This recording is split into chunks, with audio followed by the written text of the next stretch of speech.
There once was a speedy hare who bragged about how fast he could run.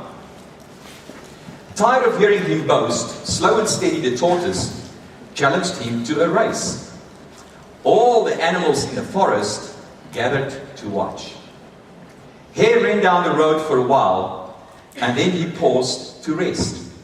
He looked back at Slow and Steady and cried out, "How do you expect to win this race when you are walking along at your slow pace?"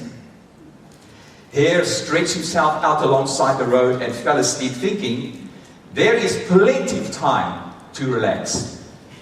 Slow and Steady walked and walked and walked. He never, ever stopped until he came to the finish line. The animals who were watching cheered so loudly for Tortoise, they woke up the hare. Hare stretched and yawned and began to run again, but it was too late. Tortoise was over the line. After that, Hare always reminded himself, don't brag about your lightning pace, for Slow and Steady won the race. Now I think that already, I can see you nodding your heads. You can see how the analogy for what we do from this little message, this little fable, immediately it starts sinking into you in terms of how it's applicable to what we do and how we approach life. Who here in this room want to shout out one or two things that you want more of in life, that you want to be better at in life? Who's got a few things here that you want to be more of, that you want to be better at? Just shout out one or two. Over to you. Who's up for the health thing? Who wants to be healthier? Never mind thinner or fatter or whatever art. Who wants to be healthier? Hands up, come on, hands up.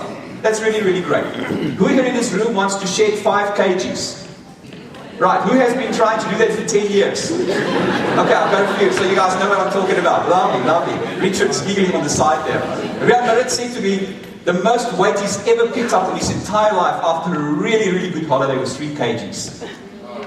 Aren't we envious? I mean, the guy's metabolism is like a Formula 1 motor vehicle. Okay, so we've got health, we've got weight. Who here has a relationship or a few in their life that they want to have a better relationship with that person in the future? Hands up. Come on, relationships.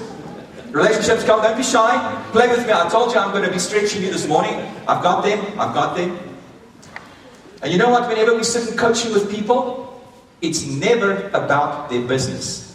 We all technically know what to do in our business. It doesn't matter if you're an agent, a rental agent, or a business owner.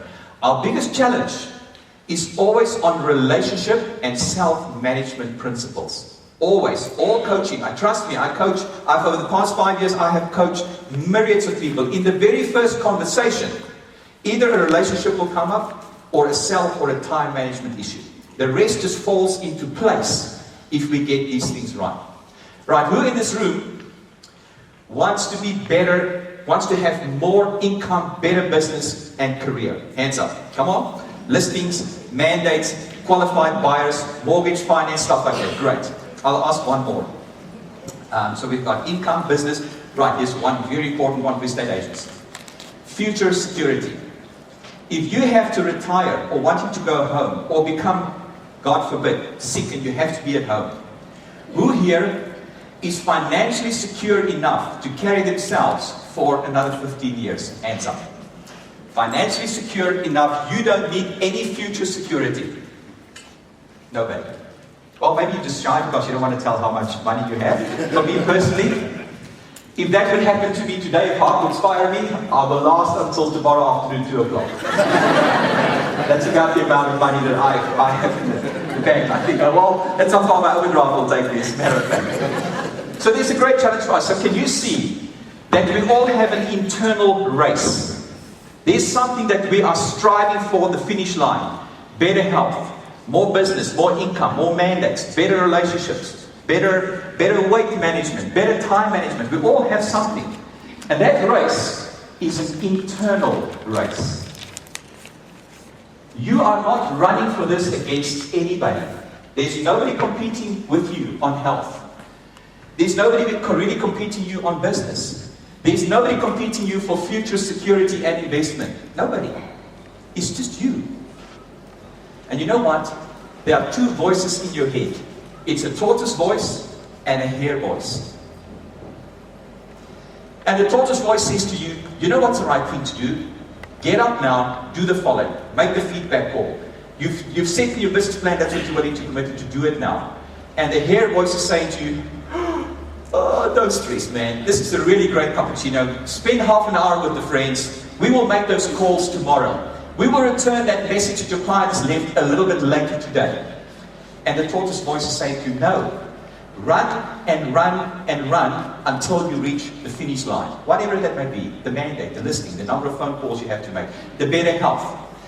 That tortoise voice is saying to you, don't pick up that DVD on sale, you don't really need it. Your credit card is already minus 30,000 rand. That's what the tortoise voice is saying to you. What does the hare voice say?